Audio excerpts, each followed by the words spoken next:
So just to get started, I wanted to go over, it's not going to be anything like life-shattering, but there was a man named Polya who came up with some problem-solving techniques.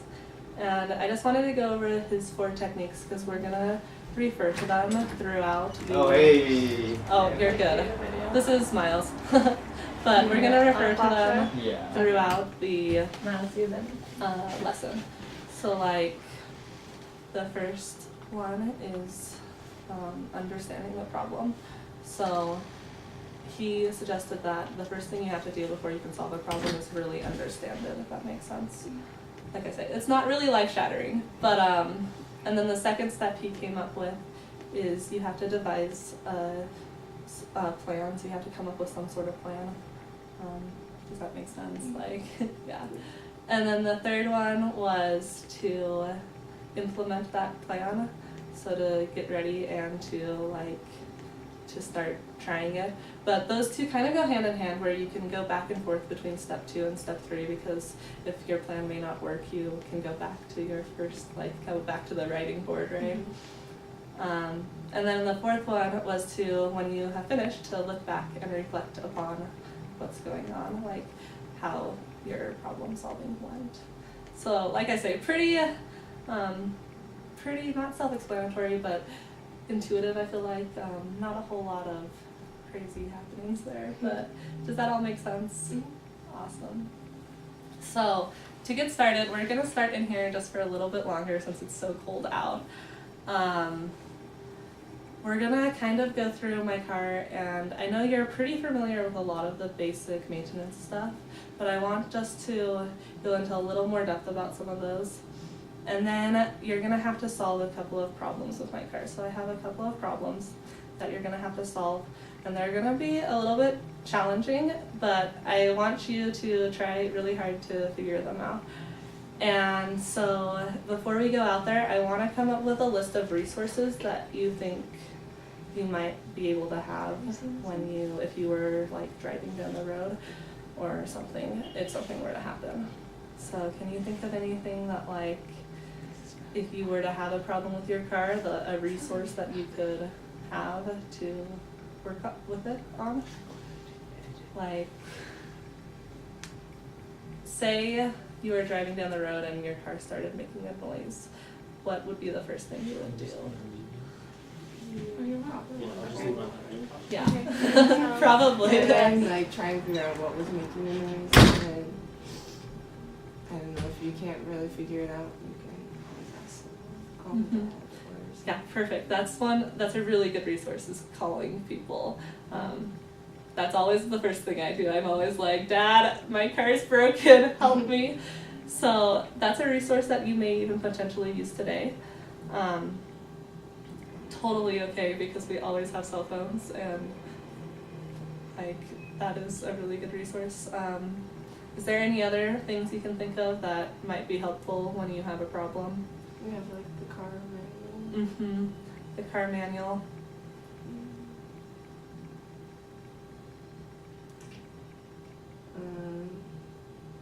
Well, if you were close to somewhere, you can always go to the shop. The shop, yeah. Perfect. That's perfect. The only other one I thought of on top of that is there's always the internet, and usually we're within service, and so we can always just search it, and you can find so many things online about cars. It's really, really amazing. So those are perfect. So we're gonna kind of have a theoretical situation where you're getting ready to go on a road trip, and it's been a while since you've thoroughly checked your car. So I want to go through, and we're gonna check all the different parts and then fix some problems that are happening. Can you think of some things that you're gonna wanna always keep in your car before you go on long drives? Extra water. Those are perfect. Sometimes we keep a jack in our car just in case. Yes, that's Tires, always tires. wise. Any tools specifically that you think might be handy? A wrench. Yeah. Nuts and bolts. Perfect. No, that's a perfect list. So we're gonna come over here. I brought in some of the stuff I like to keep in my car. I always have some sort of food and water in my car, but I'm used to going long distances where I'm not near any services. So if you're going like across town, it's probably not that big of a deal. But if you're going where you're gonna be out of areas of towns for a while, you probably want to keep some sort of food and water, not anything crazy, but something small in your car. This is not stuff I usually keep in my car. This is kind of like my bin I keep stuff in. Just pretty basic. I have this like a crescent wrench. And I have a few other small parts that go specifically for my car. Some of them I've never even really used in my car, but I keep the tools I have in my car. A tire pressure gauge. So I also have in here, I have just jumper cables and then a headlamp, which I feel like more and more is becoming unnecessary as we have phones that have lights on them every time. It's not like anytime I have to do things on my car, I definitely go straight to my phone light and not a headlamp. But I do have a headlamp, and I also have a razor blade in here. Never used that either, but might come in handy.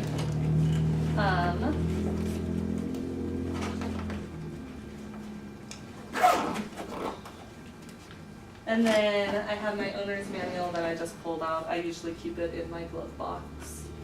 And then I keep a thing of paper towel in my car. And then some more oil and a funnel that, because it's covered in oil, I keep it in a plastic bag.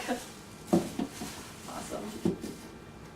So, do you think you're ready to head out to the car? Sure. Awesome. Do you mind hearing this?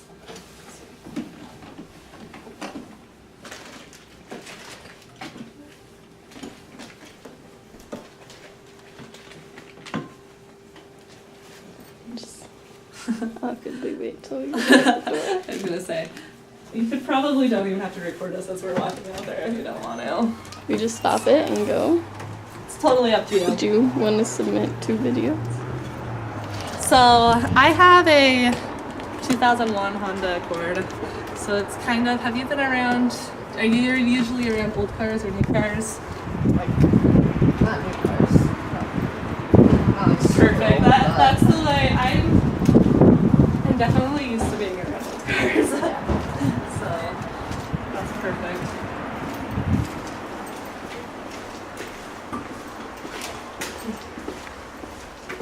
Are you doing the lesson today with on how to country dance? That was yesterday. Okay. Was that fun? Yeah. I watched her advertisement and I was like, God, it's really hard.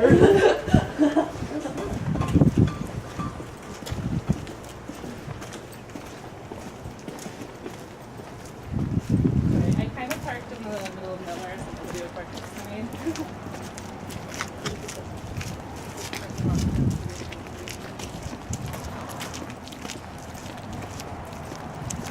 Definitely getting ready for that. Goes on.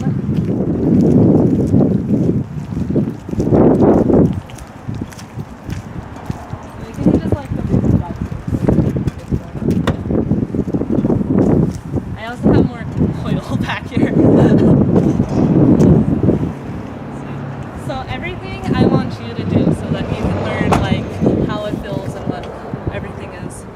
So why don't you start by popping the hood and doing just like a normal walk around, and I want you to also be able to learn, so I'll point out some things that you will be familiar with as well.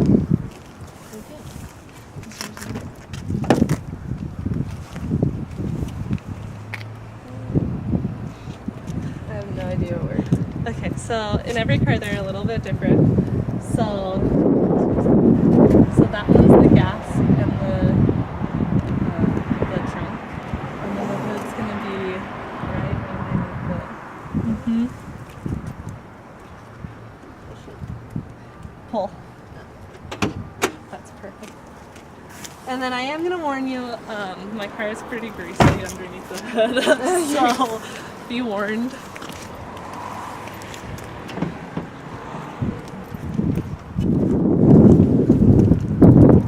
There'll be a latch. Every car is a little bit different, which is the struggle. Yeah.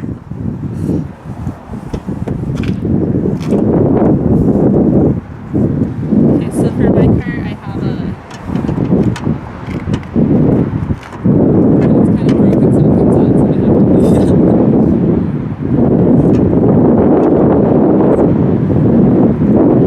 So, what do you know about? Not a lot at all. Okay. So, if you were. I know you know that you need to check the oil pretty regularly, so let's start with that. Do you know where the engine oil is in this car? Could you take a guess? Okay. So the engine oil is going to be right here. This is the dipstick, and this is where you'll fill it in. It says engine oil on it, which is really convenient. Everything okay? Yeah. Oh, okay. We're just doing like a instruction video? Yeah, so we're just doing this for a class. Oh, cool. Thank you. Sweet. So, you would start by checking the engine oil, usually is the first thing you check. And you can just do that with the dipstick. And I'll grab you the towel.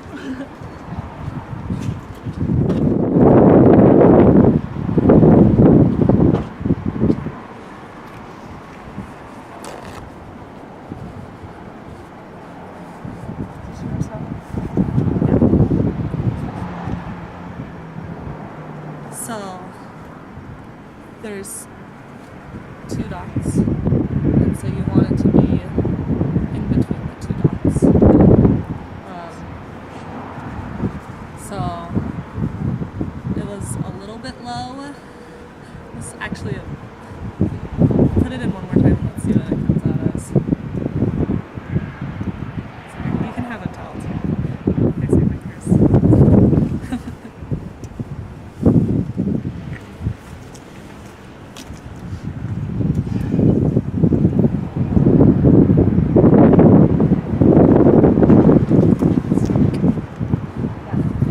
And so, one thing with cars is all cars, if you don't have any oil leaks, shouldn't go through oil too quickly. But I can tell you with my car that this car goes through oil every 400 miles or so. I have to put in another quart. So usually you'll check oil. On old cars, we like to check it every time you put fuel in it, or gas in it for gas cars. So for my car, with how low it was, I would suggest putting oil in. So I'm going to have you actually put the oil in so that you can have that experience as well. So.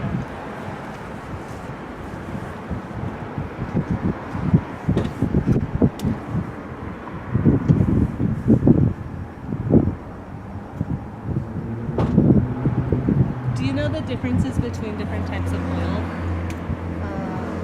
There's different. Yeah, so there's 2 different main types of oil. There's synthetic and then conventional. And then there's 5W20, and then there's like 1020, and there's 520, I just said that, and 530. And the difference is like how thick it is, kind of. Different cars take different types, but you'll be able to find in your owner's manual what is the preferred type. But any oil is better than no oil. So, especially on old vehicles, it's important to keep them with oil. The other thing to know is you try not to overfill it. In this car, it's not too big of a deal because I go through oil so quickly. But, and in general, on the dipstick, you know how there's the 2 dots? It's a quart between those 2 dots.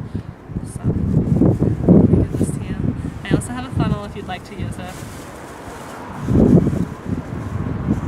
The cap can definitely be tricky to get off sometimes because as you drive, it will tighten itself.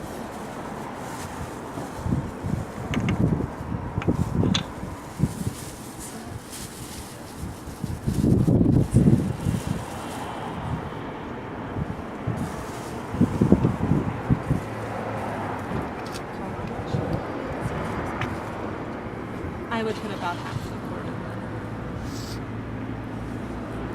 how do you tell how much you're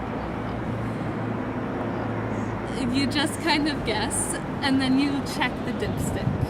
So you always want to put in a little bit less than you think might be half, or than you think you need to put in, and then you can check the dipstick and see where it came up to on that dipstick.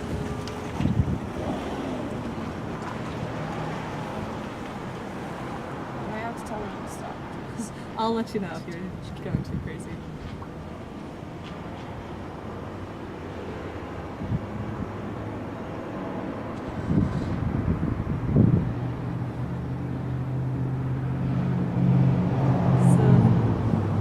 And then also on these, you can see where it is on the side. So you only put a little bit in actually, so you can keep on going.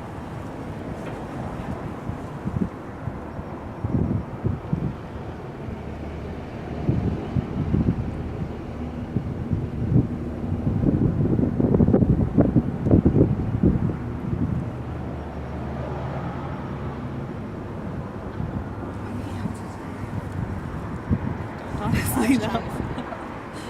I just look about when it's halfway if I want to put about half a quarter.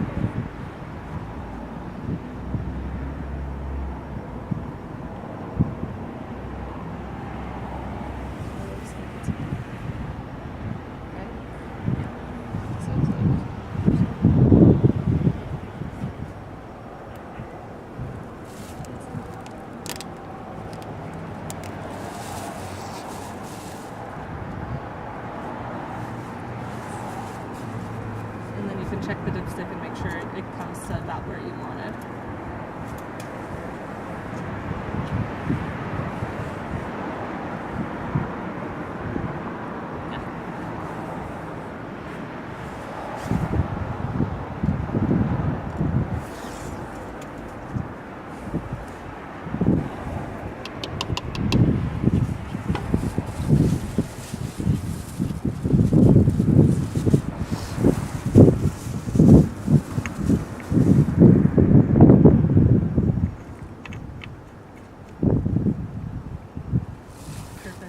And always make sure to put the cap back on. I made that mistake once, and that's why my engine's so dirty right now. So, do you know anything else that you need to check while you're underneath the hood?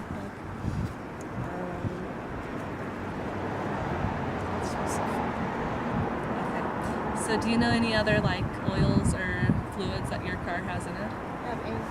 Antifreeze, perfect. Do you know where the antifreeze is in this car? Okay. So the antifreeze is going to be right here. And there's always going to be some sort of overflow section where you can check it. So in this, it's this right here, which is connected to the radiator. So can you see the antifreeze in this right there? And is it between the min and the max line? Yeah. Perfect. So we're not too worried about the antifreeze then. If you ever struggle to see it in the white part there, sometimes it can be hard to see where the line is if it's dirty or something. You can always open up this cap and it should be completely full. The only thing is you never check antifreeze if the car is hot because it pressurizes and then it will like explode. So don't do that. But do you know any others? Okay. So this one's pretty basic, but you'll have your windshield wiper fluid, and that will be right here. In some cars, they have like a dipstick, so mine kind of has a dipstick connected to it, so you can check that level as well.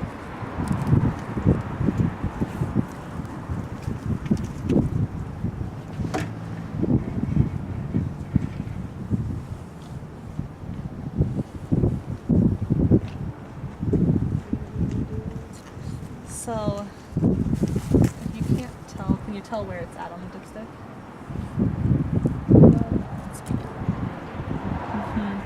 Yeah. So if you can't tell where it starts, you know, it's just like your finger along until where it starts to get back. So somewhere right in here. And then this mark right here says it's half. So it's above half, so I'm not really worried about adding windshield wiper fluid. And if you run out of windshield wiper fluid, it's not like the end of the world. You have over in the car. Also in here, you're gonna have transmission oil. I've read different things about if you check it with the car running or not. You definitely check it with the oil being hot, because if it's hot, it's gonna be, or at least warm, it's gonna read a different level. But because I don't want to drive my car right now, we're gonna just check it cold so you can see where it's at. It is different on every car. Some cars are a lot harder to check it in, and you can find that in the owner's manual. But for this car, it's right in that little hole. Do you see the dipstick?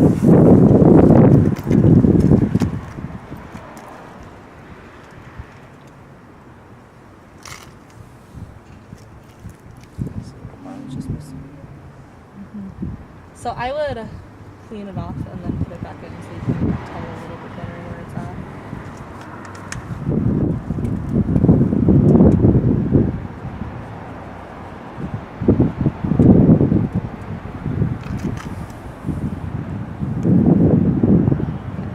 So it's right about here. Because it is cold, you'd have to check it with it's actually colder. But there's definitely oil in it, so we're not going to kill the car. So it actually is reading as it's being over full. And then I don't know if you noticed, but that oil tends to be a little bit redder in cars. So if you ever have like a pile of oil underneath your car, one thing you can do is you can look at the color. See what's You can also smell it. Engine oil has a very distinct smell. And you can learn that smell and smell it.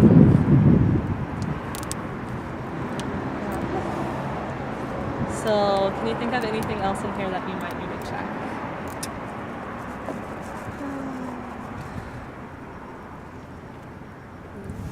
It's like you noticed there was a problem. That's perfect. Every so often, it is smart to check, just to look at your belts. You're just looking for like fraying, cracks.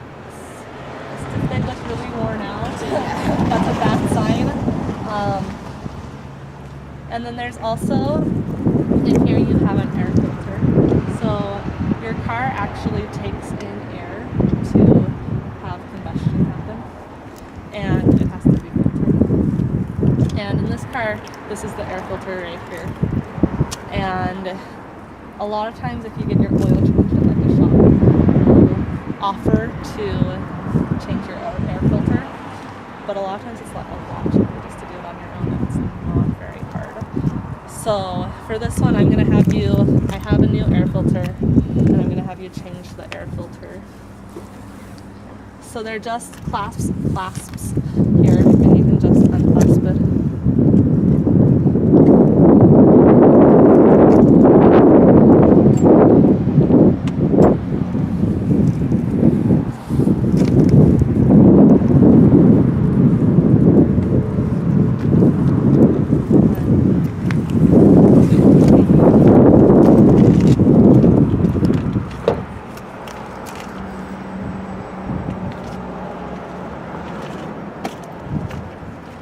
And then, so you can just buy these at like Napa, O'Reilly's, any parts store, and you can just go in with your make and model of the car, and they'll show you what to buy.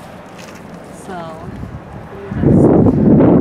and then also with them, you can see mine's really dirty right now, so you can see what a new one looks like compared to an old one.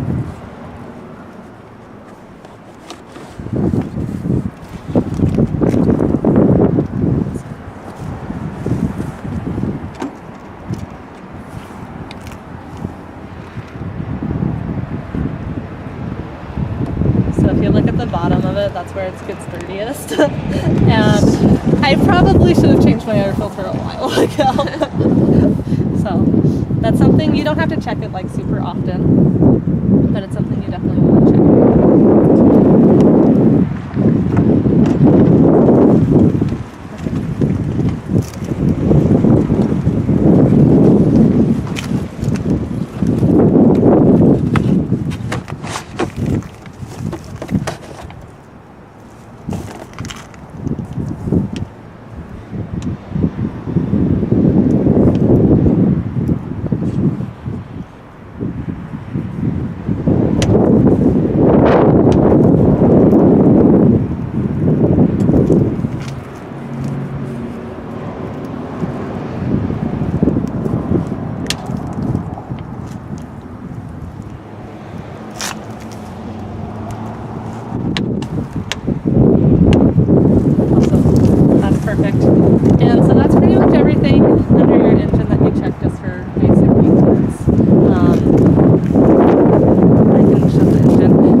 also have a tire pressure gauge.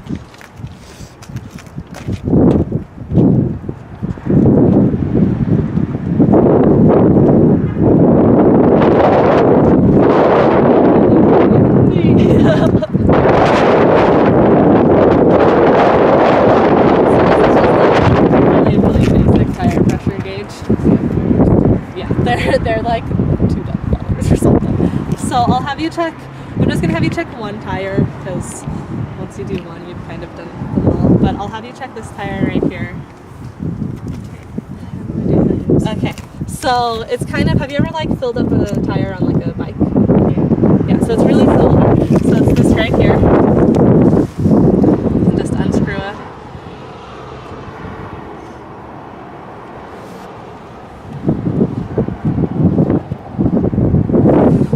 And then you'll just put this part onto the front side, yeah. And then out the back, they'll pop some numbers. So just push it on. Sometimes the back will get stuck, so just as it gets started. Sorry. Like I said, they're kind of. Try that again.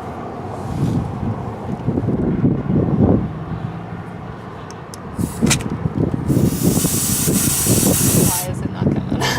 Okay.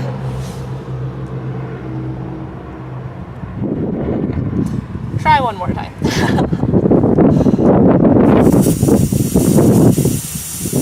I don't know what's with this tire pressure gauge. So normally when you're pushing it,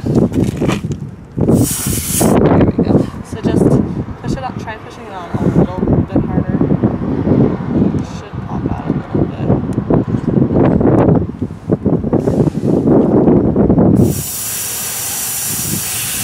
There you go. Yeah. Okay. So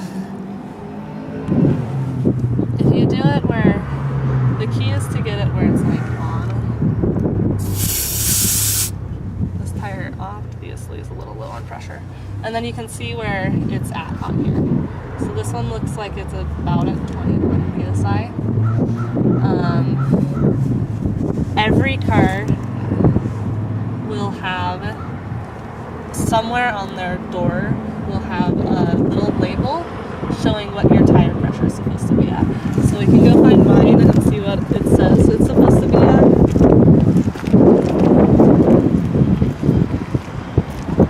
Mine is in the driver's side, but it's on the door. And it is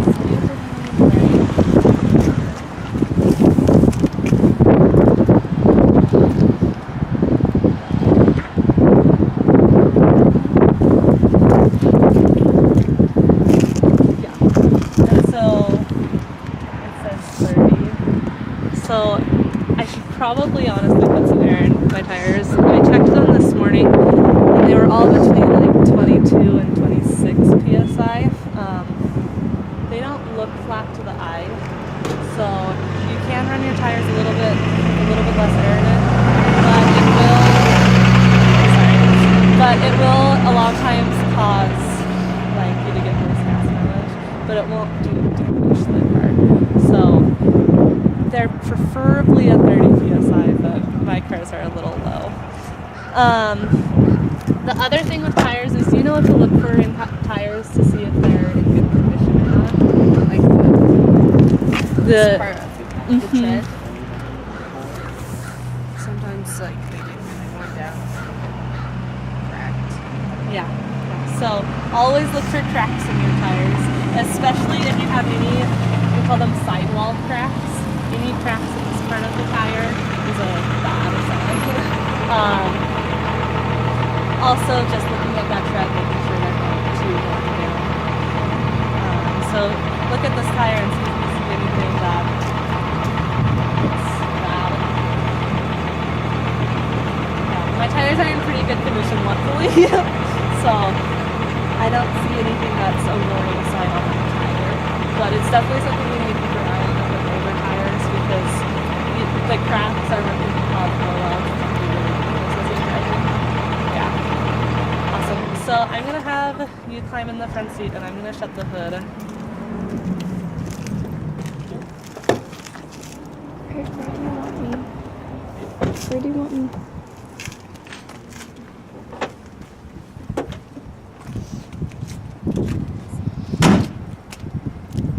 And I'm gonna have you try to start the car.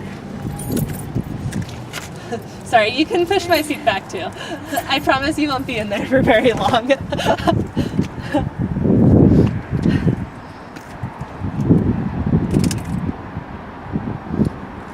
So, our first problem we've come across is the car won't start. What are some of the characteristics of this problem that you see? Like, do you hear any noises? Like, yeah, no. So, how would you solve this problem? Well, sometimes with some of our cars, the batteries get really low because the lights, someone leaves the light on or something, so sometimes that's a problem. Have you ever tried to start a car when that happens? Yeah. So usually, if the battery has just been drained due to lights, when you start it, you'll hear a clicking noise. Right? Yeah. So, because there's like no power at all, what's a way you could try to solve this problem?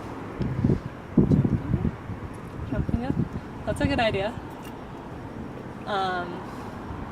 Can you think of any other things like maybe that you could look at to see if there's something simple wrong?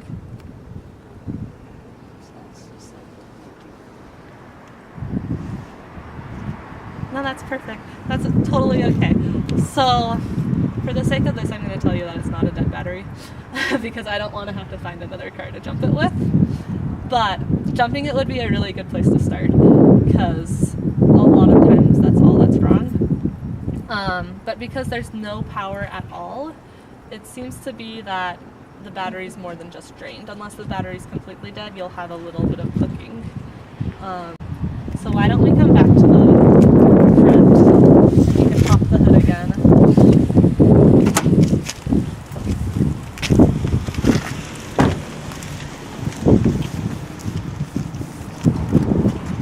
And get it open again. I've had some cars that I cannot get the hood open on.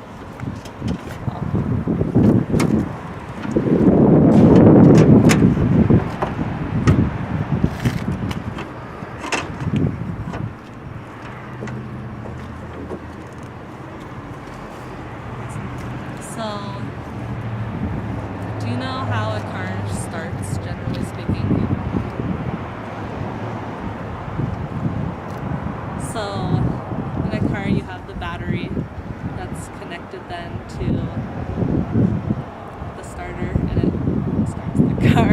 I'm not like super familiar with completely how it works, but so let's take a look at the battery and see if there's anything we can see that's wrong with it. Yeah, so that would be a definite problem.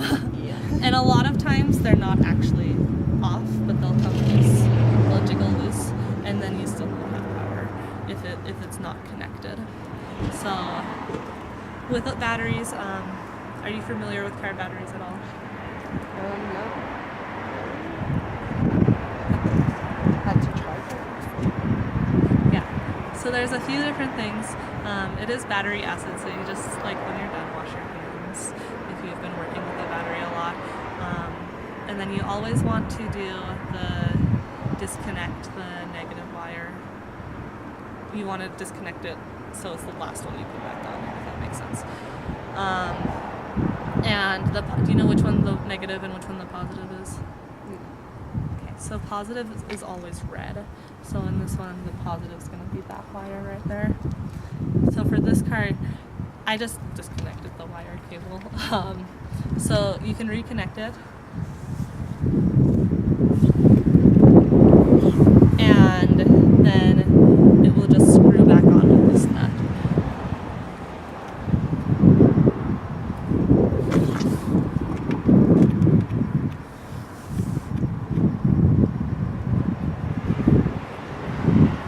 Awesome. Another thing to check for when you're looking at your car will actually be the batteries. Something that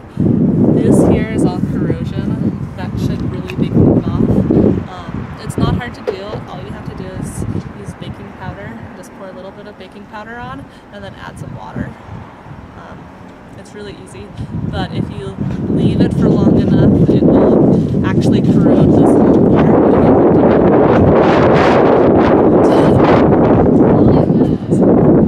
Does that make sense? Do you have any questions?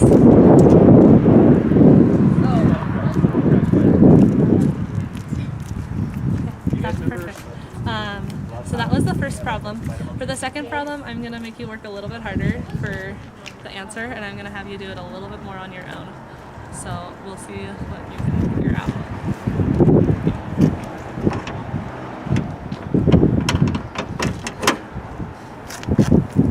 And with my car, there's not like a specific spot to put that, so I just gently lay it across.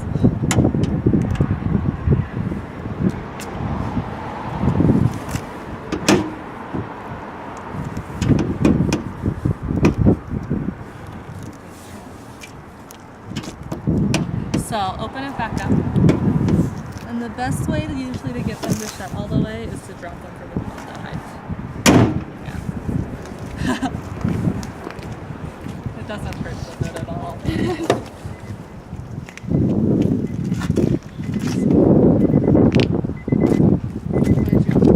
Turn it, at least just turn the power of the car on. Yeah. And then I want you to check the lights. So on my car, this is my lights right here. Are you doing a movie? I'm doing a lesson. Okay. Yeah. So that should turn the lights on. So why don't you come check? Because if you're by yourself, you don't have somebody standing out here to check for you.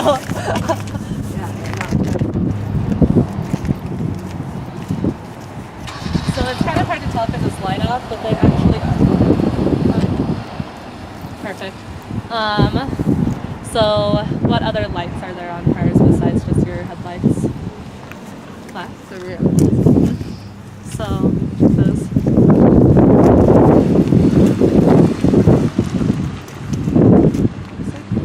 But I can't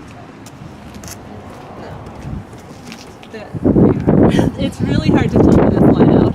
It's really hard to tell, but if it were to dark out, you would be able to see that they are.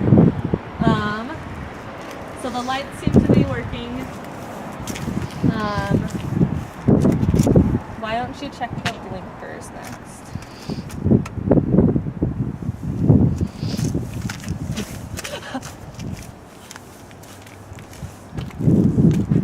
They're not blinking. Yeah, they are not working. So why don't you check the other side as well, just so you can get a better idea of what the actual problem is.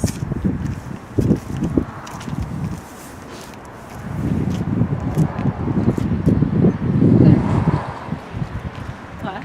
I don't think No, so neither side seems to be working. And you know how on the cars you drive, you know how when your blinkers are on, they're on the dash as well? They show the blinking. So let's see if they're on the dash as well.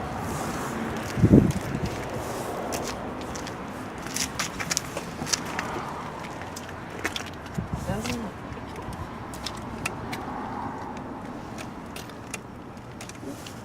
Okay, so it doesn't seem like any of our blinkers are working at all. So do you have any ideas about what you would do if this happened to you? I don't know how they. So that's perfect. So is there a way you could maybe... You could look it up. Perfect. So can you look it up? If not, you can use my phone. I definitely have internet. I don't think it has a phone unless I sign into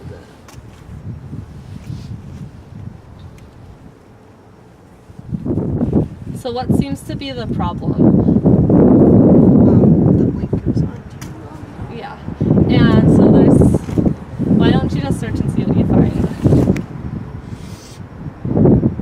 And if you would like, we can go inside until we have some ideas. I don't really care. okay.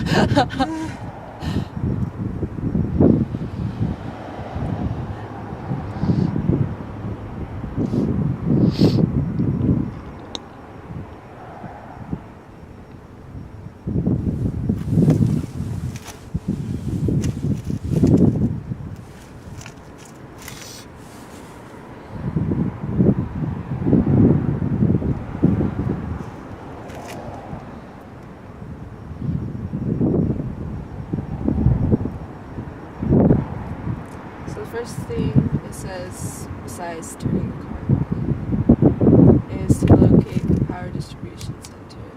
The fuse panel. Okay. So let's do that.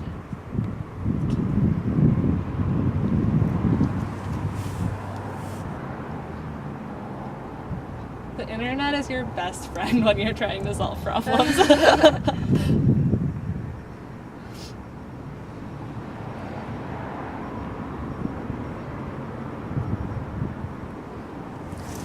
it in your? So It's not. what? I said I don't know where it is. So why don't we? How would you find it if you didn't know where it was on your own car? Yeah. So whatever method you want to use.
Yes, it's under the hood.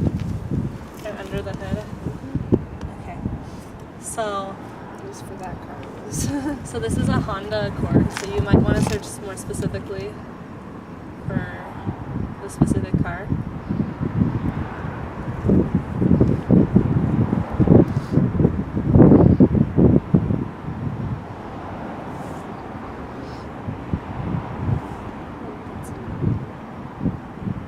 Does it matter if I'm using it? You could put in the year if you want. This is a 2001. It might change slightly. Generally speaking, the year doesn't change it a lot, but sometimes they make small changes.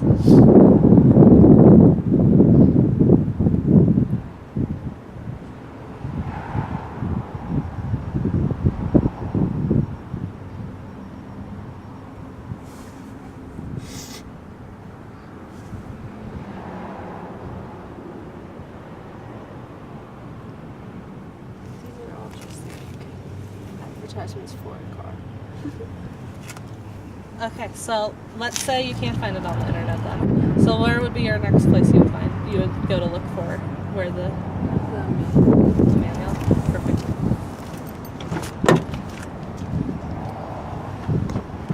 So this is the manual for this car.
are you looking for?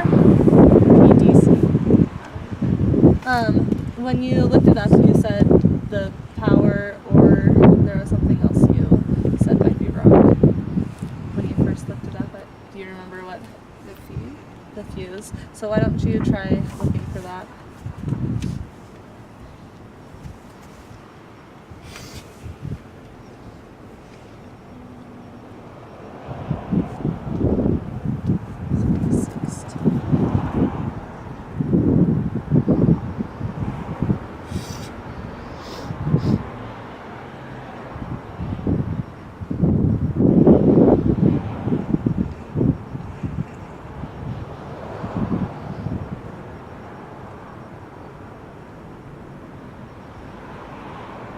Yeah, it says enter the code.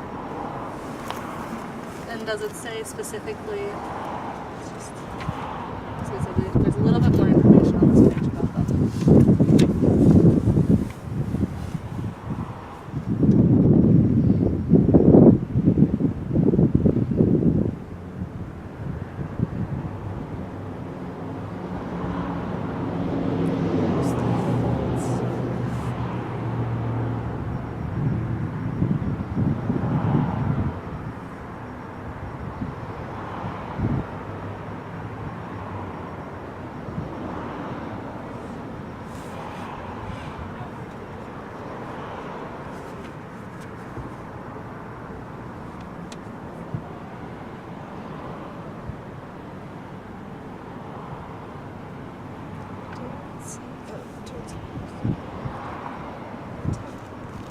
Driver's side.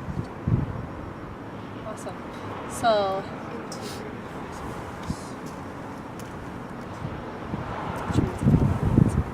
which means what? It'd be inside. Yeah. So it says the interior fuse box, driver's side. So, driver's side interior. Where do you think that might be?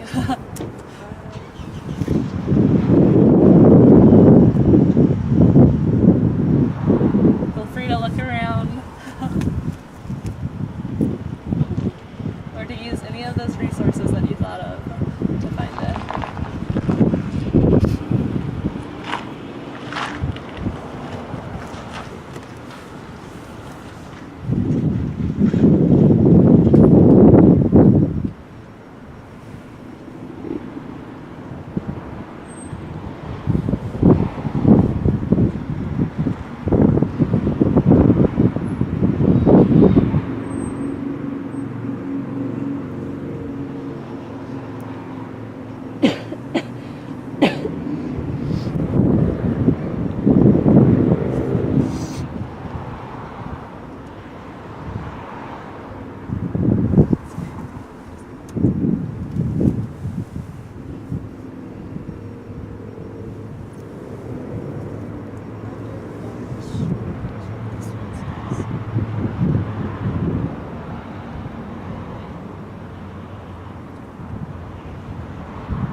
So it said under the dash, is that what it said?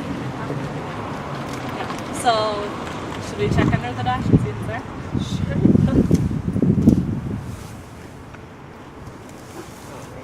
It says Yeah. Perfect. They're a little tricky to get off. Don't worry too much about breaking it. You pull really hard, I promise.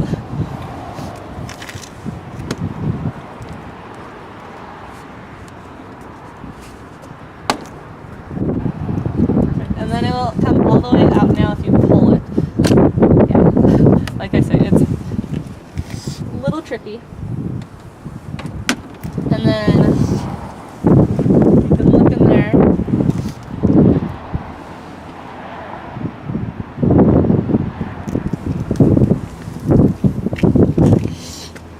it said it was number 10. And so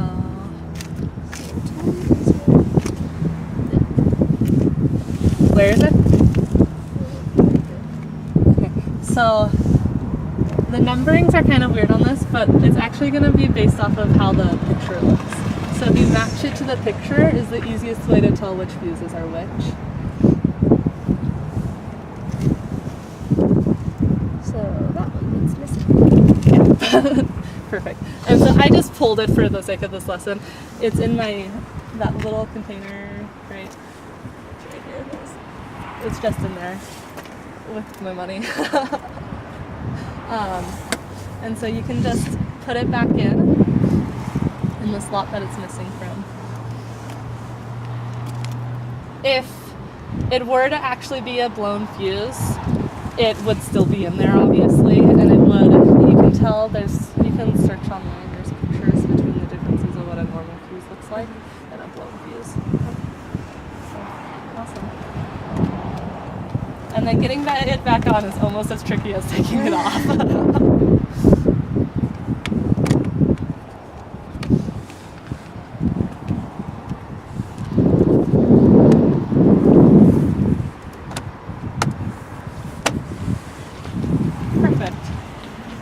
So that's everything I have out here in the car. We can turn off and we can go. You might not be all the way twisted back. You'll figure it out.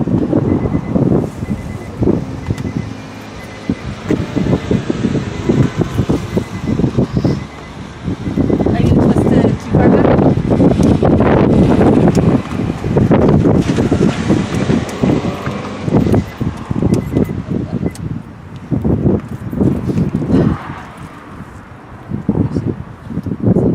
And we'll go in and we'll have a little bit of a discussion inside where it's warmer. Can we just stop the camera right now? You can stop it when we walk in. Okay. Through the car and hopefully you learned some things. Can you see how kind of the problem solving applied to it? Where for the blinkers, for example, it was really important to understand the problem, because if you didn't understand, say if instead of both blinkers not working, it was just one, maybe it's a light bulb or something, So coming up with that understanding is really, really important. And then also just your plan doesn't have to be formal, but you definitely thought of different ways you could go about looking for information and then actually solving it. And then what we're doing now is looking back and talking about it, so it's perfect. Do you have any questions or?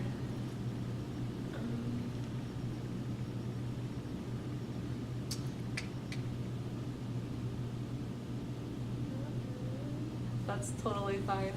So, just as a review really quick, I always like to check the fluids in my car.